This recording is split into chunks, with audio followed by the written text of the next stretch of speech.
어, 우리를 향하신 하나님 뜻은 거룩이다라는 제목으로 오늘 말씀 전하겠습니다. 하나님이 우리를 부르실 때 왜 우리를 부르셨을까 질문을 해보면 거룩하라고 우리를 부르셨습니다. 들어가는 말 같이 한번 읽어볼까요? 시작. 거룩하라고 부르셨다. 우리가 누군가의 이름을 부르거나 누구를 부를 때 목적이 있죠. 저희 아이들 이름을 부르면 아이들은 아빠가 나를 또 뭐 시키는구나, 뭐 하라고 하는구나 이제 알아서 요즘은 못 들은 척하고 대답을 안 할 때도 있는데, 우리는 하여튼 어떤 목적을 가지고 누구의 이름을 부릅니다. 하나님이 우리를 부르셨다라는 그 표현이 성경에 참 많이 나와요. 그런데 하나님께서 왜 우리를 부르셨냐? 데살로니가 전서 4장 7절을 같이 한번 읽어보겠습니다. 시작. 하나님이 우리를 부르심은 부정하게 하심이 아니요 거룩하게 하심이니. 우리를 거룩하게 하기 위해서 부르셨다라는 거죠. 거룩하다라고 말씀하시고 우리를 거룩하기 위해 부르셨다라고 하는 것은 우리를 구별하신다라는 것입니다. 구별된다. 거룩이라는 게 참 어려운데 쉽게 생각하면 참 쉬운 것 같아요. 자, 여기 우리 교회에 지금 나와 있는 우리가 한 가족이지만 여기에도 구별된 어떤 모습들이 있습니다. 예를 들어서 우리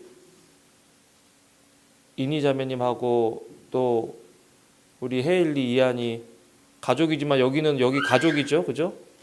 우리 조랑 세라랑 현모 정모도 가족이죠. 효진이 형제 민영 자매도 가족이죠. 저희도 가족이죠. 이렇게 보면 구별되어 있는 거예요. 같은 사랑 안에서 하나의 가족이지만 교회지만 우리가 하나님 안에서 한 가족이지만 구별됐다.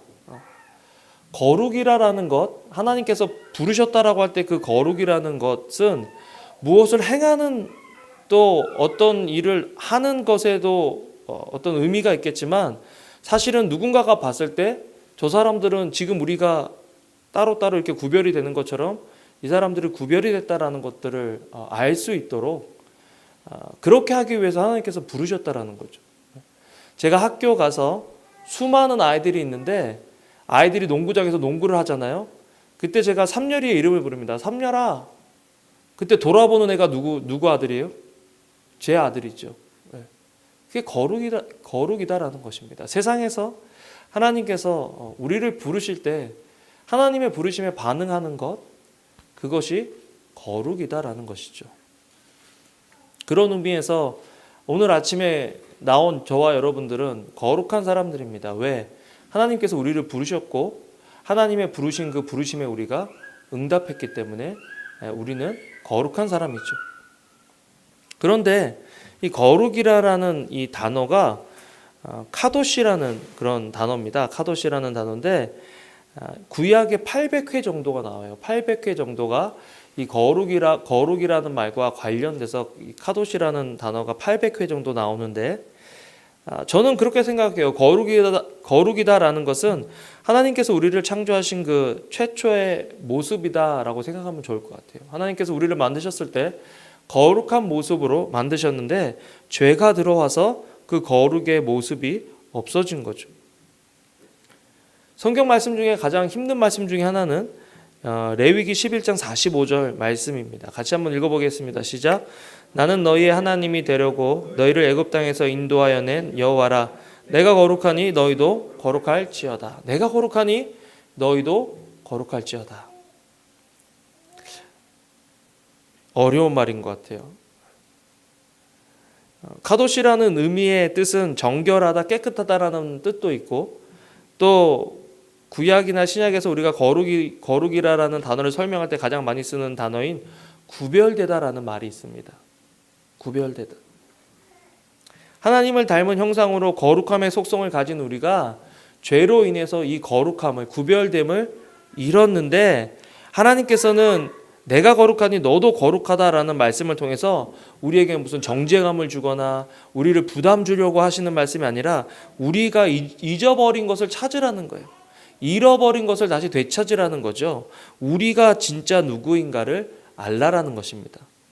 우리 레위기 11장 45절 같이 한번 우리에게 지금 하시는 말씀이라고 생각하고 같이 읽어보겠습니다. 시작. 나는 너희의 하나님이 되려고 너희를 애굽 땅에서 인도하여 낸 여호와라. 내가 거룩하니 너희도 거룩할지어다. 하나님께서 내가 거룩하니 너희도 거룩할지어다 하고 이 거룩의 능력, 거룩이 되어져야 하는 그런 것들 과정을 우리에게 맡기신 것이 아니라 은혜로 우리를 구원하신 것처럼 하나님께서 우리를 거룩하게 해주신다고 말씀하고 있습니다. 에베소서 2장 8절 읽어볼까요? 시작. 너희는 그 은혜에 의하여 믿음으로 말미암아 구원을 받았으니 이것은 너희에게서 난 것이 아니요 하나님의 선물이다. 거룩하다라는 것, 마치 이것은 구원받는 그것이 은혜로 되어지는 것처럼 거룩이다라는 것도 은혜로 되어지는 부분들이 있다라는 것입니다. 로마서 8장 30절 읽어보겠습니다. 시작. 또 미리 정하신 그들을 또한 부르시고 부르신 그들을 또한 의롭다 하시고 의롭다 하신 그들을 또한 영화롭게 하셨으니라. 예. 거룩하다라는 것은 깨끗하다, 흠이 없다, 의로운 상태다. 그런데 오늘 하나님께서 보면 미리 정하시고 또 그 사람들을 부르시고 그 부르신 그 사람들을 어떻게 하셨어요? 의롭다고 하셨다. 의로운 사람들을 부르신 것이 아니라 부르신 사람들을 의롭다 하셨다. 우리가 여기에 대해서 알고 있는 게 필요한 것 같아요. 우리가 오늘 이 자리에 나와서 예배드리는 이유는 우리가 의롭기 때문에 예배드리는 것이 아니라 여기 나온 우리를 의롭다고 불러주신 하나님의 은혜 때문이다라는 거죠. 무엇을 잘해서 가치가 있어서 우리를 부르신 것이 아니라 부르신 사람들을 의롭다 하셨다. 의롭다 하시고 또한 의롭다 하신 그 사람들을 영화롭게 하셨다. 거룩이다라는 말도 영광의 모습입니다. 어떻게 영광의 모습이 될 수 있느냐? 우리가 아침마다 일어나서 새벽 기도하고 큐티하고 매일 전도하고 말씀 묵상하고 암송해야 거룩해지느냐? 그것은 거룩해진 사람의 어떤 삶 속에 나타나는 특징이지 그런 것들이 있다고 해서 거룩하다라고 할 수 없는 거죠. 하나님께서 저와 여러분들을 부르셨을 때 우리를 거룩하라라고 말씀하실 때 우리가 거룩할 수 있는 이유는 우리를 부르신 하나님의 뜻이 우리를 거룩하게 하심이다라는 것들을 우리가 알아야 돼요. 따라해 봅시다. 하나님은 나를 거룩해 하길 원하신다. 하나님께서 원하시는 것은 반드시 성취가 됩니까? 안 됩니까? 이루어지죠. 하나님께서 말씀하신 것, 하나님께서 뜻하시는 것이 이루어지지 않는 것이 없습니다. 따라서 하나님께서 우리를 거룩하게 부르신다면 우리는 거룩한 사람이 될 수 있다는 것입니다. 하나님이 우리를 거룩하게 하십니다. 그런데 하나님께서 우리를 거룩하게 하실 때 하나님께서 사용하시는 도구가 있어요. 그것이 뭐냐면 바로 고난입니다. 하나님은 우리를 고난을 통해서 거룩하게 하십니다. 따라해 봅시다. 하나님은 우리를 고난을 통해 거룩하게 하신다. 거룩한 삶은 고난이라는 학교를 통과할 때 나타나는 성품입니다. 거룩한 성품을 받은 우리는 예수님을 믿자마자 거룩해지는 것이 아니라 예수님을 믿은 후에 하나님께서 고난과 여러 가지 어려움의 환경을 통해서 우리 자신을 거룩하게 한다라는 거예요. 그래서 우리를 힘들고 어렵게 만드는 고난을 바라보는 것이 아니라 우리를 힘들고 어렵게 만들고 화나게 만들고 좌절하게 만드는 사람들을 바라보는 것이 아니라 우리는 그 과정을 통해서 우리의 성품을 다듬으실 하나님을 바라봐야 된다는 거죠. 예수님도 하나님이시잖아요. 그런데 하나님께서 예수님을 광야로 몰아가셔서 거기서 예수 그리스도의 거룩함을 증명하게 하셨다. 이번에 말씀 준비하면서 이 광야는 어려움과 고난은 하나님의 거룩을 훈련하시는 훈련장이다라고 생각하면서 말씀을 찾았는데 마가복음 1장 12절 13절 보니까 정말 너무 재밌는 거예요. 같이 한번 읽어볼까요? 시작. 성령이 곧 예수를 광야로 몰아내신지라 광야에서 40일을 계시면서 사탄에게 시험을 받으시며 들짐승과 함께 계시니 천사들이 수종들더라. 예수님도 광야로 가신 게 아니에요. 사실은 저는 말씀 준비하면서 이 40일 예수님께서 고난받은 것들을 생각하면서 예수님도 자발적으로 광야로 가셔서 훈련하셨다. 그래서 거룩의 좋은 장소는 광야다라고 설교하려고 이 말씀을 찾아봤는데 성령이 곧 예수를 광야로 어떻게 했다고요? 몰아가신 거예요. 쫓겨나신 거예요. 광야로. 어떤 의미로 보면 거기서 태초의 사람 아담과 하와가 받은 그 유혹, 그 시험을 받으신 거예요. 먹음직하고 보암직하고 또 뭐죠? 예? 갑자기 생각이 안 나지? 예. 하여튼 그 세 가지 시험을 받으셨잖아요. 안목의 정력, 육신의 정력, 이생의 자랑. 항상 사단은 이 세 가지 카테고리 안에서 우리를 유혹합니다. 어떤 사람은 이 세 가지에 다 약한 사람이 있고 어떤 사람이 각 한 가지씩에 약한 사람들이 있어요. 그래서 예수님께서도 거룩하신 분이지만 예수님이 거룩하신 분이라는 것들을 세상과 사람들에게 증명하셔야 되는 그런 증명의 장소로 예수님께서 광야로 내몰리신 것입니다. 히브리서 4장 15절 같이 한번 읽어보겠습니다. 시작. 우리에게 있는 대제사장은 우리의 연약함을 정정하지 못하실 이가 아니요 모든 일에 우리와 한결같이 시험을 받은 자로되 죄는 없으시다. 이게 하나님께서 예수님을 이 땅에 보내신 이유. 우리가 거룩하라라는 그 하나님의 명령대로 우리가 거룩해질 수 있다라는 것들을 예수님을 통해서 보여주시는 거죠. 불가능한 일이 아니다. 죄가 없으시지만 이 세 가지 모든 시험을 받으셨다. 그렇지만 우리는 좀 달라요. 우리가 광야로 내몰리는 것은 우리의 거룩을 증명하기 위함이라기보다는 물론 신앙의 성장이 엄청 나고 성숙한 다음에 이런 시험을 통과해야 될 때도 있겠지만 일반적으로 저와 여러분들은 고난이라는 걸 통해서 우리의 거룩을 증명하기보다는 우리가 거룩을 배워나가야 될 때가 있다라는 것입니다. 야고보서 1장 2절에서 4절 같이 한번 읽어보겠습니다. 시작. 내 형제들아 너희가 여러 가지 시험을 당하거든 온전히 기쁘게 여기라. 이는 너희 믿음의 시련이 인내를 만들어내는 줄 너희가 알미라. 인내를 온전히 이루라. 이는 너희로 온전하고 구비하여 조금도 부족함이 없게 하려 함이라. 너희가 여러 가지 시험을 만나거든 온전히 기쁘게 여기라 라고 말하고 있습니다. 왜 우리는 시험을 기쁘게 여겨야 될까요? 시험 좋아하는 사람 있을까요? 시험? 물론 다 준비되고 다 똑똑한 사람은 시험이 좋겠죠. 왜냐하면 시험 치면 승진이 되거나 다음 단계로 넘어갈 수 있으니까 좋긴 하겠지만 일반적으로 막 그렇게 시험을 좋아하는 사람은 그렇게 많지는 않은 것 같아요. 그런데 하나님께서 시험을 당하거든 온전히 기쁘게 여겨라. 왜 시험을 당할 때 온전히 기쁘게 여기라 그러실까? 그 시험이 믿음의 시련이 인내를 만들어내기 때문입니다.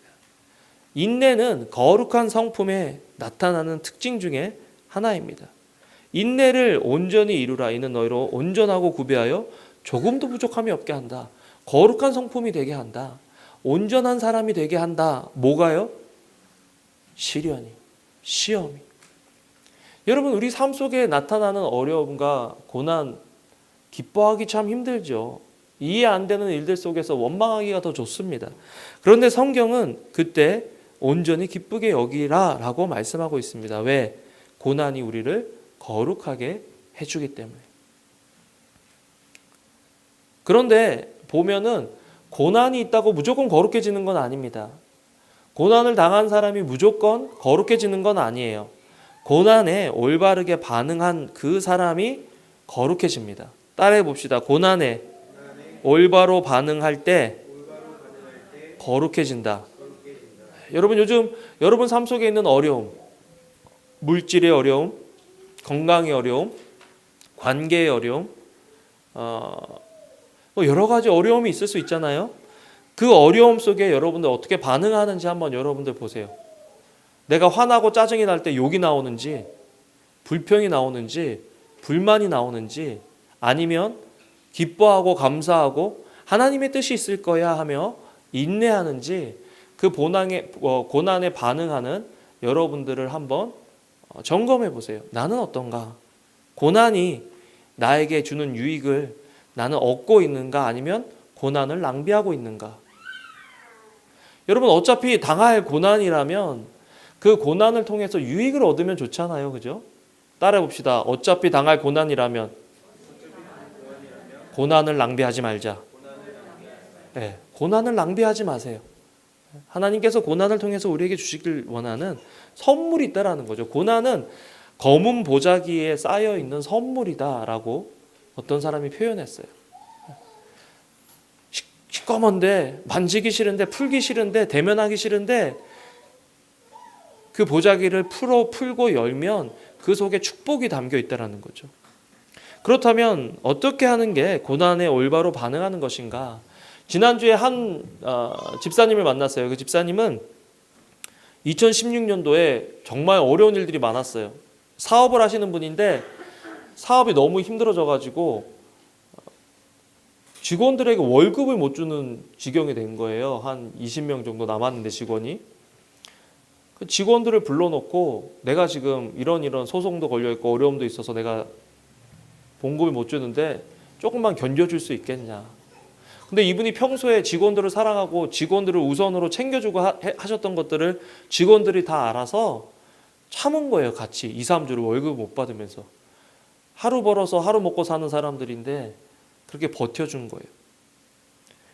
근데 그런 기간들이 갑자기 온 게 아니라 3개월, 4개월, 5개월, 6개월 2016년도가 그렇게 힘들었던 거예요. 올 초에는 막 위궤양 걸려가지고 병원에 입원도 하고 여러분 위궤양이 엄청 아프다 그러더라고요. 속이 막 쓰리고 어쩔 줄 몰라 하는 그런 상황인데 스트레스 받아가지고 밤에 잠 못 자고 또 가위 눌려서 깨고 자다가 일어나면 막 비계가 축축하게 젖어 있고 얼마나 스트레스를 많이 받으면 그런 일들이 있어요.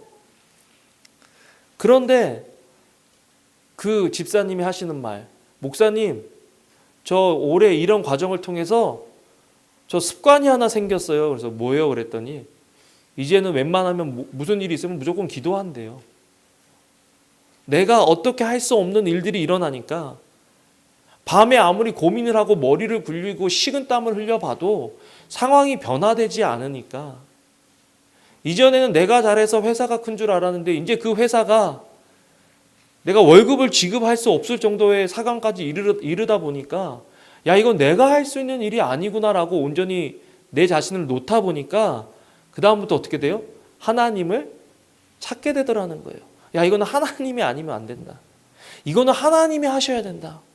그래서 그렇게 하다 보니까 이제는 웬만한 일은 다 기도한다라는 거예요. 이번 땡스기빙 때 자기가 감사한 것들을 쭉 써봤대요. 너무 기쁘더래요. 아직까지 문제가 다 해결된 건 아니지만 하나님이 진짜 이제 끝났다 생각할 때마다 피할 길을 내주시더라는 거예요. 피할 길을. 이제 어려움에서 막 벗어났거든요. 이제 바닥을 땅 치고 이제 막 올라가는 중이시거든요. 너무 감사하다라는 거예요. 어떻게 돼요? 고난에 잘 반응하니까 이분이 거룩해지는 거예요. 여러분 우리는 어떻게 고난에 반응합니까? 첫 번째, 그래서 지난 3주간 이야기했던 것들을 오늘 다시 복습합니다. 항상 어떻게 해요? 기뻐하라. 항상 기뻐하라. 항상 기뻐하라. 여러분 지난 한 주간 항상 기뻐하셨습니까? 그죠? 3주 동안 아무리 열심히 얘기해봐도 항상 기뻐하기가 쉬워요? 어려워요? 어렵죠. 항상 기뻐하기 쉽지 않아요. 나는 성격적으로 그렇게 기뻐하는 사람이 아니야. 아마 하나님께서 그걸 아시면서도 항상 기뻐하라고 명령하신 것 같아요. 항상 기뻐하라. 내 형제들아 너희가 여러 가지 시험을 당하거든 온전히 기뻐하라. 온전히 기쁘게 여겨라. 야, 이게 쉬운 일입니까? 어렵죠. 명령이에요. 여러분 기쁨은 내 감정에 따라서 감정의 문제이기 때문에 이거는 내가 기뻐하기 힘든 일은 기뻐할 수 없다라고 변명할 수 있는 것이 아니라 성경은 이거를 우리의 결단과 의지라고 얘기해요. 그런 상황 속에서도 기뻐할 수 있기 때문에 기뻐하라라고 명령하시는 겁니다. 우리의 기쁨을 앗아가는 그 어려움과 고난과 시련과 억울함을 왜 이것을 우리에게 주셨을까? 하나님께서 왜 우리에게 이것을 주셨을까라는 것들로 바꿔서 생각해 본다면 그 속에 담겨 있는 축복을 생각해 본다면 우리는 기뻐할 수 있는 거죠. 그 축복을 믿는다면 뭔진 모르겠지만 이 과정 끝에 하나님께서 주시는 복이 있다라는 것들을, 축복이 있다라는 것, 은혜가 있다라는 것, 나에게 가장 좋은 것이라는 믿음이 있다면 이해가 안 돼도 기뻐할 수 있다라는 거죠. 따라해 볼까요? 나는 기쁘다. 얼굴은 하나도 안 기쁘면서 나는 기쁘다 하지 말고 웃으면서 나는 기쁘다 이렇게 해야 될 거 아니야. 나는 기쁘다. 옆에 분 보고 너는 기쁘니? 이렇게. 네. 너는 기쁘냐? 그죠? 왜? 어떻게 기뻐할까? 너 때문에 기쁠 수는 없어도 하나님 때문에 기쁠 수는 있다. 나 때문에 기쁠 수는 없어도 하나님 때문에 기쁠 수 있다. 여러분, 성경에 보면 내가 기뻐하라라는 말을 한번 쭉 찾아봤어요. 다 할 수는 없지만 세 가지를 봤습니다. 첫 번째, 우리가 해볼 수 있는 것, 여호와를 기뻐하라. 여호와를 기뻐하라.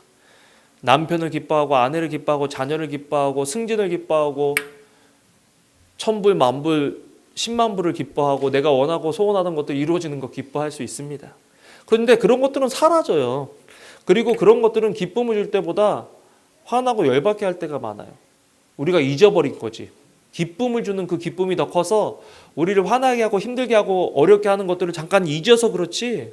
아이들 키워보세요. 기쁨의 순간이 크긴 하지만 그 아이들 때문에 헌신하고 힘들고 어려울 때가 더 많아요. 그런데 그걸 잊어버리는 거죠.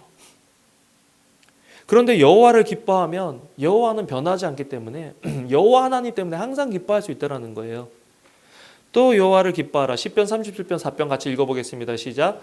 또 여호와를 기뻐하라. 그가 내 마음의 소원을 내게 이루어 주시리라.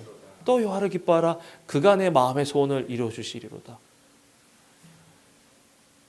사람들을 기대해서 그 사람이, 그 환경이, 그 일이 내 마음의 소원을 이루어 주는 것이 아니고 여호와를 기뻐할 때 여호와 하나님께서 우리 마음의 소원을 이루어 주신다라고 말씀하시는 겁니다. 두 번째, 우리는 여호와의 구원을 기뻐해야 된다. 복음을 기뻐하라라는 것입니다. 시편 35편 9절 읽겠습니다. 시작. 내 영혼이 여호와를 즐거워하며 그의 구원을 기뻐하리로다. 내 영혼이 여호와를 즐거워하며 그의 구원을 기뻐한다. 여러분, 지난 한 주간 동안 아무리 어렵고 힘들고 억울하고 화나는 일이 있더라도 한 가지 변치 않는 사실이 있어요. 뭐예요? 우리가 구원받았다라는 사실, 우리가 하나님의 자녀 되었다는 사실은 이 세상의 그 어느도 변할 수 없는, 앗아갈 수 없는 사실이다라는 것입니다. 우리는 진리 때문에 기뻐해야 돼요. 진리 때문에. 진심 때문에 기뻐하는 것이 아니라 진리 때문에 기뻐해라. 여러분, 우리는 진심이 있다고 해도 그 진심이 우리를 배반할 때가 많고 그 진심이 변할 때가 있어요. 그게 우리의 약점이고 우리의 한계예요. 그런데 하나님의 말씀, 그리스도의 복음, 성경의 진리는 절대 변하지 않기 때문에 그 진리가 우리에게 기쁨이 된다는 것입니다. 상황이 어렵고 힘들어도 말씀 때문에 우리는 힘을 얻고 말씀 때문에 우리는 기뻐할 수 있다는 거죠. 자꾸 사람들 바라보지 마세요. 자꾸 저 사람이 이제 변하겠지, 저 사람이 나에게 기쁨을 주겠지, 저 사람이 나를 이해해 주겠지, 그런 일 잘 없어요. 그런 일 자꾸 기대하면 그 사람, 그 대상에게 화가 나요. 사랑을 줘야 될 대상으로부터 사랑을 기대하고 섬겨야 할 대상으로부터 섬김을 기대할 때 그때 관계에 어려움이 생기는 거예요. 세 번째로 우리가 어떻게 항상 기뻐하냐? 여호와의 임재를 기뻐하라. 예배를 기뻐하라라는 것입니다. 스가랴서 2장 10절 같이 한번 읽어보겠습니다. 시작.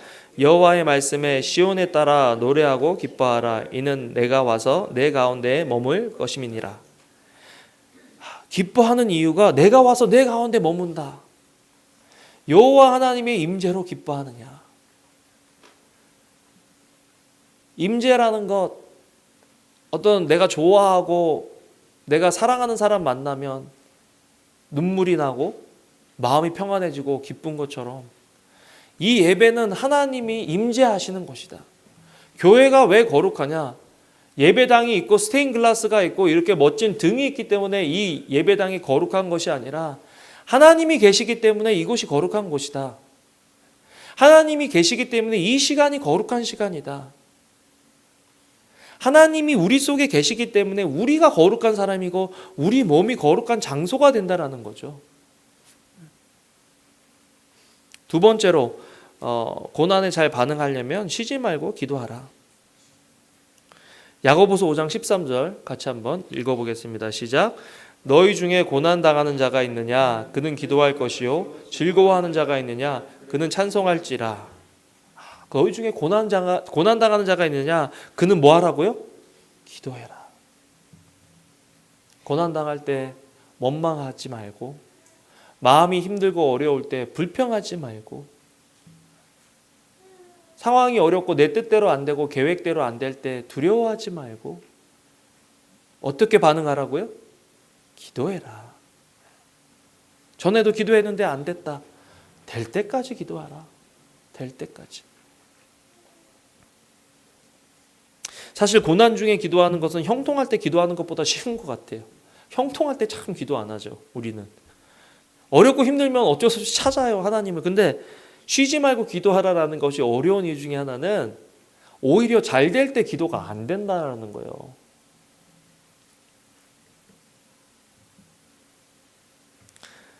마가복음 14장 38절 보면 제자들에게 있어서는 지금 예수님이 예루살렘 입성하셨기 때문에 제자들은 다 예수님이 이제 유대인의 왕이 되고 세상을 정복하실 줄 알았어요.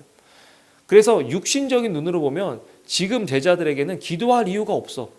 너무 편하고 지금 이제 너무 모든 것이 잘 되는 거예요. 예수님께서 계속 십자가 지신다 그래도 그게 안 들어와요. 그러니까 겟세마네 동산에서 십자가 못 박혀 돌아가시기 전에 기도를 하시는데, 기도하자고 기도하시는데 예수님은 땀방울이 핏방울이 될 때까지 기도하시는데 제자들은 계속 자는 거예요. 그러니까 예수님께서 제자들을 깨우시면서 그렇게 얘기하십니다. 같이 읽어볼까요? 시작. 시험에 들지 않게 깨어 있어 기도하라. 마음에는 원이로되 육신이 약하다. 제자들에겐 지금 형통한 시간인 거예요. 그랬는데 기도하지 않고 잠자니까 어떤 일이 일어나요? 예수님을 잡으러 병사들이 왔을 때 예수님을 위해서 목숨을 바치겠다고 했던 제자들이 뿔뿔이 다 도망갑니다. 기도하지 않으면 이런 일들이 일어나는 거죠. 그래서 성경은 쉬지 말고 기도해라, 항상 기도하라라고 우리를 권면하고 있습니다. 에베소서 6장 18절 말씀 보겠습니다. 시작. 모든 기도와 간구를 하되 항상 성령 안에서 기도하고 이를 위하여 깨어 구하기를 항상 힘쓰며 여러 성도를 위하여 구하라. 항상 성령 안에서 기도하라. 쉬지 말고 기도하라. 여러분, 마음이 답답하고 어렵고 힘들고 심지어는 일들이 잘 될 때 우리가 해야 할 것, 기도다. 기도는 아까 뭐예요? 지난번에 기도에 대해서 얘기하면서 제가 말씀드린 것은 하나님의 임재 앞에 있는 거다. 하나님의 임재 앞에 있는 너희 어떻게 하라 그랬어요? 기뻐하라. 하나님의 임재를 우리가 경험하면 우리는 기뻐하는 존재가 된다. 세 번째로 고난에 반응하는 방법은 범사에 감사하는 것입니다. 지금 데살로니가 전서 교인들은 고난 중에 있습니다. 그런데 사도 바울이 데살로니가 교인들을 향해서 말씀을 전할 때 항상 기뻐하고 쉬지 말고 범사에 감사하면 너희들의 삶의 어려움이 해결될 것이다 라고 이야기하지 않고 그것이 그냥 이 상황 속에서 너희를 향하신 하나님의 뜻이다 라고 이야기합니다. 너희를 향하신 하나님의 뜻은 역경을 돌파하고 잘 살고 잘 먹고 성공하는 것이 너희를 향하신 하나님의 뜻이다 라고 데살로니가 교인들을 위로하는 것이 아니라 그 상황은 어떻게 됐는지 언급함이 없고 그 상황 속에서 기뻐하고 기도하고 감사하는 것이 하나님의 뜻이다라고 말하고 있다라는 거죠.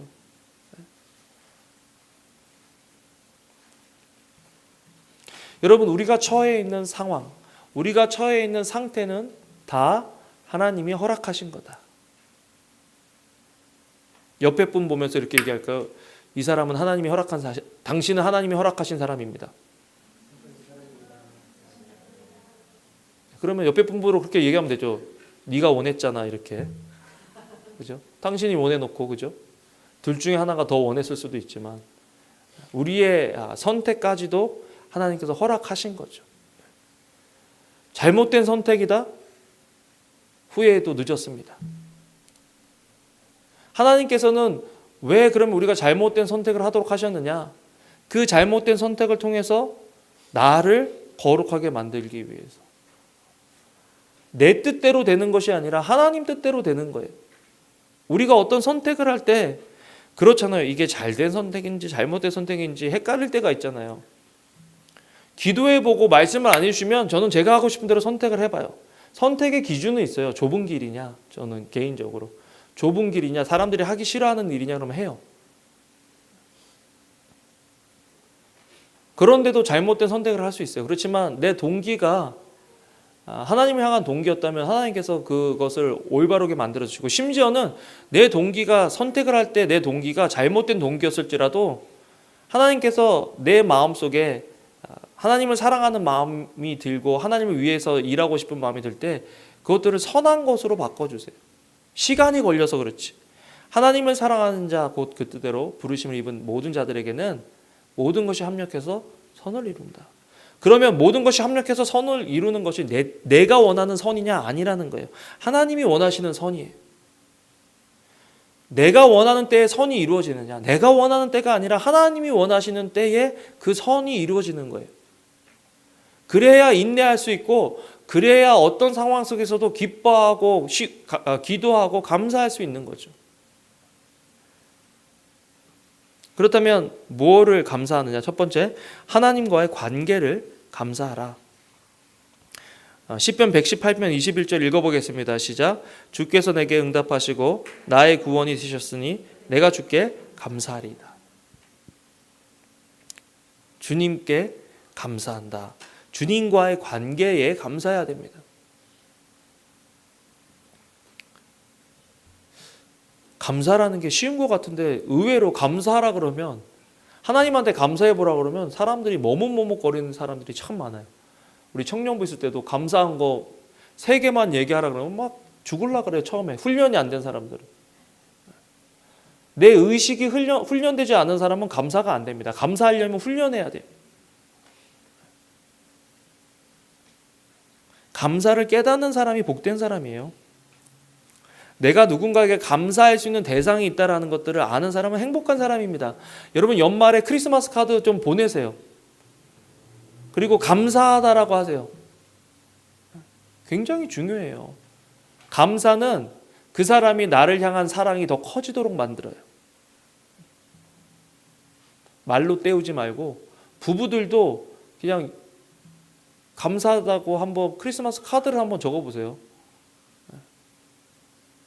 굉장히 중요한 일이죠.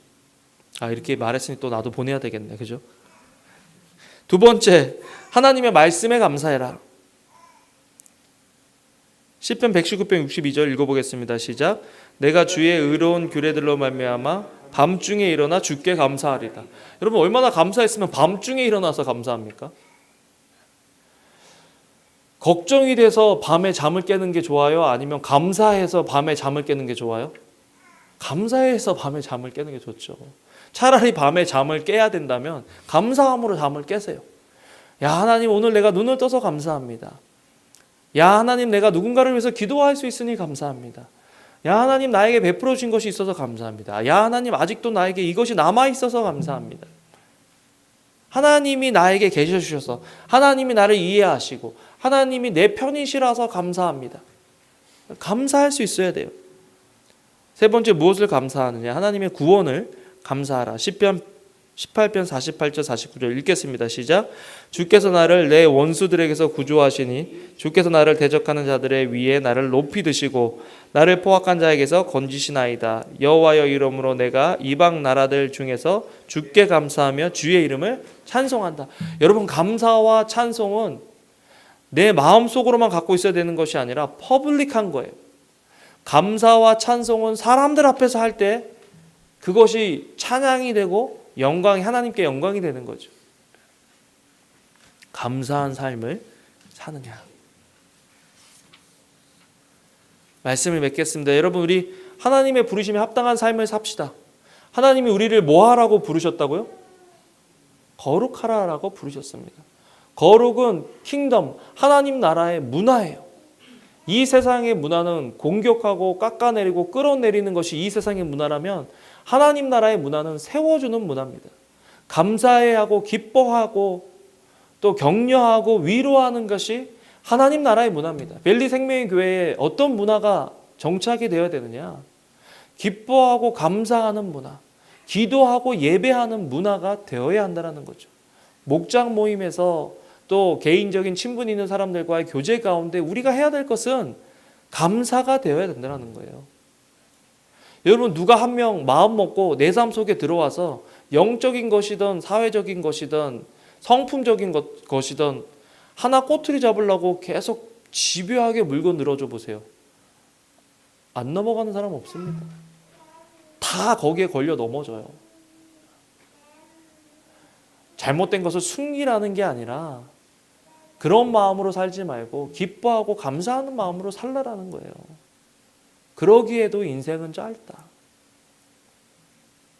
그런 의미에서 우리 지난 4주 동안 같이 고민하고 같이 묵상했던 말씀 읽어보겠습니다. 시작. 항상 기뻐하라, 쉬지 말고 기도하라, 범사에 감사하라. 이것이 그리스도 예수 안에서 너희를 향하신 하나님의 뜻이니라. 정말 이 말씀대로 살아가시는 여러분들 되시기를 주님의 이름으로 축원합니다. 아멘. 하나님 감사합니다. 저희들 하나님 말씀으로 도전받습니다. 위로받습니다. 또 말씀으로 깨닫게 해주시니 감사합니다. 주신 말씀대로 항상 기뻐하고 쉬지 말고 기도하고 범사에 감사하는 저희들의 삶 될 수 있도록 주의 은혜를 더하여 주시옵소서. 감사를 드립니다. 예수님 이름으로 기도합니다. 아멘.